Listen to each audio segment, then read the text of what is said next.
From getting your new Etsy shop suspended to getting your long-standing shop permanently banned, this is every Etsy seller's worst nightmare. So let's go over how to lose your shop in 10 ways. If your new shop has gotten suspended on Etsy, that's super normal. Etsy has bots and different systems in place to keep scammers off of their platform or people trying to sell things that they're not allowed to. And while no one knows exactly what triggers these early suspensions, I've got 3 tips for new sellers to keep in mind when opening their first shops to try and keep this from happening in the first place. And then I have 7 tips for all of you who already have established Etsy shops to help keep them safe. One way to try and avoid getting your brand new shop suspended is to use a Tier 1 bank. So when I'm saying Tier 1, think anything with a brick and mortar location in the United States. So this could be banks like Chase, Bank of America, Wells Fargo, anything that's really highly accepted. When you go to connect your bank account to Etsy when you're first getting set up, it will have you go through a verification process for your bank. And this is from a company called Plaid. If you don't have a brick and mortar or a more highly accepted company, then it's a little bit longer of a process. They'll have to actually send money to your account. You'll have to confirm how much they sent. And I've heard that sometimes this can be something that a lot of scammers use, is these lower tier banks. And so that can be one way that you can end up getting suspended, is by using a shadier seeming bank.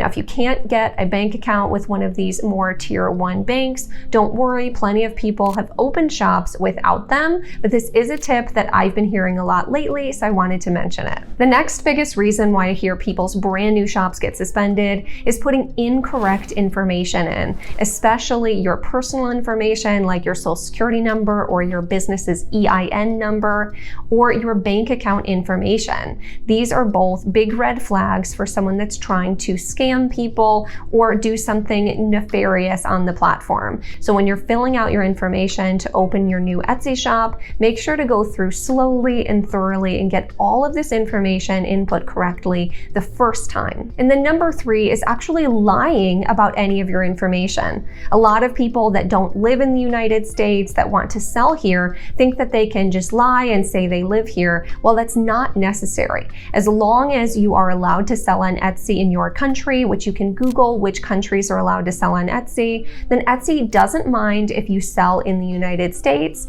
All you have to do is when you create your account and you start setting up your shipping profiles, is say that you're shipping from the United States. It doesn't matter if your actual shop is located in the United States, but you do need to be honest and upfront with Etsy about all of your correct personal information, or else again, this is a really great way to get banned. All right. Let's move on to ways that people with more established shops can end up getting them suspended or banned. One of the most surprising ways that I've heard of someone losing their shop and getting suspended is by buying their own item and leaving their own review. Now, if you're logged into your own account, Etsy won't let you buy from yourself, and that's for a very good reason. But if you have, say, your husband or your wife or your kid, someone that lives at the same house as you, the same shipping address, the same IP address for your computer, buy from you in the idea that they're going to go leave you a review, this can cause you big trouble with your Etsy store as it's against their terms of service.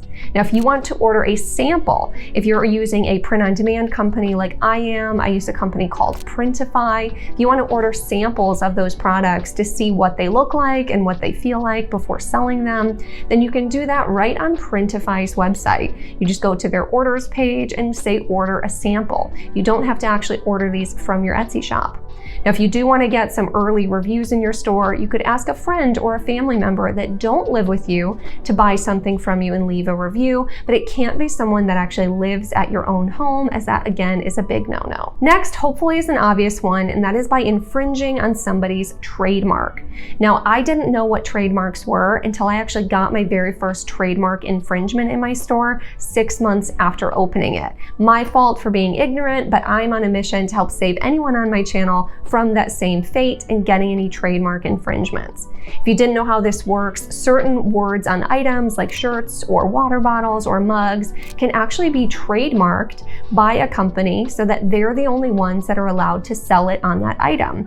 This is typically meant to protect someone's brand name, like how you can't sell anything with the word Nike on it or the Nike swoosh. because then people will associate it with that brand and think that maybe it's that brand that created it. If you get too many infringements on your shop by infringing on someone else's brand, you will lose your store. But it's not always these super obvious brands. It can be really common words or phrases that actually get trademarked for items as well. Like one example is the words girl dad. So make sure you're doing your own due diligence, and before you put any designs in your store, check to make sure the words on your item aren't trademarked, the words in your title, the words in your tags are not trademarked. And I will link a full tutorial down in the description on how to check for trademarks if you don't know how already. So the next one is very similar to trademark infringement, but a tiny bit different, and that is copyright infringement. And that's when you infringe on things that people own artistically. So this could be things like movies, TV shows, celebrities, sports players. All of those things are owned by the creator or the person themselves. You can't go creating different ideas for Taylor Swift or for the NFL. None of that is allowed because you don't own rights to sell those. Now, sometimes you can get licenses to be able to sell them and share in those profits, but that's the only time you can sell these types of items. This even includes quotes, so be very careful when using any kind of quotes from anyone, as sometimes these are even trademarked as well. Now, the only exception that I've found to the copyright infringement rule is parody works. So if you take, say, lyrics to a song and you change a few of the words out so that you can kind of tell it's a play on words on that song, but you're not using all the exact same lyrics, sometimes things like that can be allowed and actually very popular. But do your own research before doing any kind of parody merchandise to understand how much of it you need to change. Now, if you ever get a frivolous copyright infringement against your shop, where someone reports you when the design is actually very different, make sure to fight these. That way you don't get a strike against your account and you can put that listing back up in your store. Next is one that trips up a lot of sellers, and this is selling prohibited items. There's quite a few different types of items that aren't allowed to be sold on Etsy. Now, you can go on Etsy's website, look at their terms of service and what the prohibited items are. But a few of the most common ones for print-on-demand sellers are things like kids hoodies. Even though the kids hoodies don't have drawstrings from Printify, if you use the word kids hoodies or anything like that in your listings, Etsy errs on the side of caution and will take those listings down. So it's just not worth listing those things in your store and getting those things taken down. Another kids item that gets people in trouble is kids pajamas.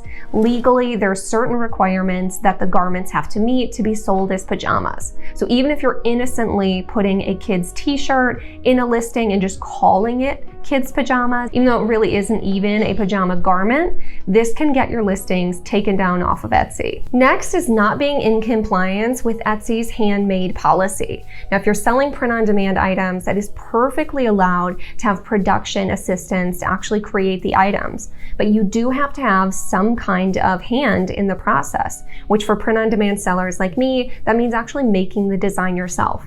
Now, this doesn't mean that you have to create every design, every graphic, every font from scratch, but it does mean that you can't just purchase pre-made designs and use them as is. You need to be adding things, adding your own value, and making them unique to you for them to meet Etsy's handmade policy.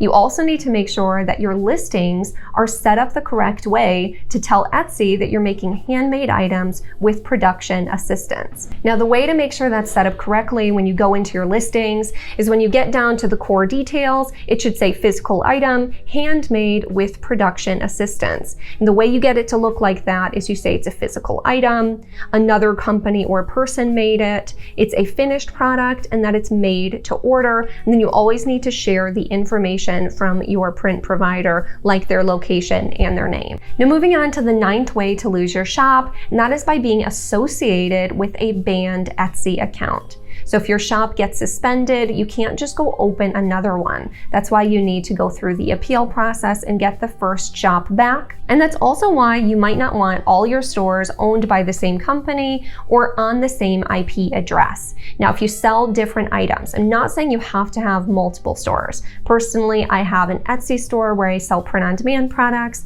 Then I also have a digital store where I sell mock-ups. Now, it doesn't make sense to have these two items in the same store because one's physical and one's digital. If you're selling, say, shirts, t-shirts, mugs, tote bags, you can keep all that in the same store. But if you ever open another store, it's a good idea to try and keep it completely separate. So open a new LLC or business, get a new business bank account, get a new business credit card, get a new computer, and use a VPN. These are great ways to make sure that your stores are not connected in any way and keep them safe from each other if for any reason one were to get suspended. This is also a great way to open a brand new shop if you've had one suspended and can't get it reopened. And the 10th way to lose your shop is having a past due balance. So it's really important if you ever update your banking information to update Etsy as well, especially if you have any old Etsy accounts that you don't even use any longer. If you had any outstanding charges, this can get all of your accounts suspended. I recently saw a really big Etsy seller post a YouTube video about how his shops got suspended because he owed, I think, less than $10 on a random old Etsy account. So make sure to keep your bank account information up to date, especially if you have old accounts that you're not paying attention to any longer. I hope that these tips help you never get your shop suspended in the first place. But if you do get your shop suspended, don't fret, just reach out to Etsy and appeal it. And as long as you didn't do anything wrong, like the trademark and copyright infringements, like getting too many of those, that there's not much coming back from. But any of the other simple mistakes, hopefully you can talk it through with them and get your account right back, because most sellers get their account back within just a few days. Stay safe out there. Thank you for watching all the way until the end, and I'll see you in the next one.